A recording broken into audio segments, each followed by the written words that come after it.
আমি ভালো নেই মা, তুমি আমাকে নিয়ে যাও এখান থেকে। আমাকে কেন ফোন করেছিস? নিজে পছন্দ করে বিয়ে করেছিস। আমি তোকে তখন অনেকবার বারণ করেছিলাম, শুনিসনি।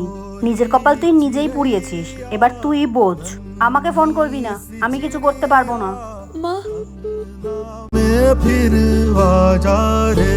আচ্ছা মা, বোন নয় প্রেম করে বিয়ে করেছে, আমাকে তো দেখে শুনে দিয়েছো, তাহলে আমার কপালটা এরম কেন হলো?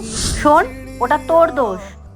আজ তোর জেদের জন্য এই অবস্থা। ওইটুখানি ঝগড়া সব সংসারেই হয়ে থাকে। ওরকম একটু আধটু মারেই বড়রা, তা বলে চলে আসবি? দেখে শুনে কত কিছু দিয়ে বিয়ে দিলাম, কত ভালো ইনকাম করে জামাই।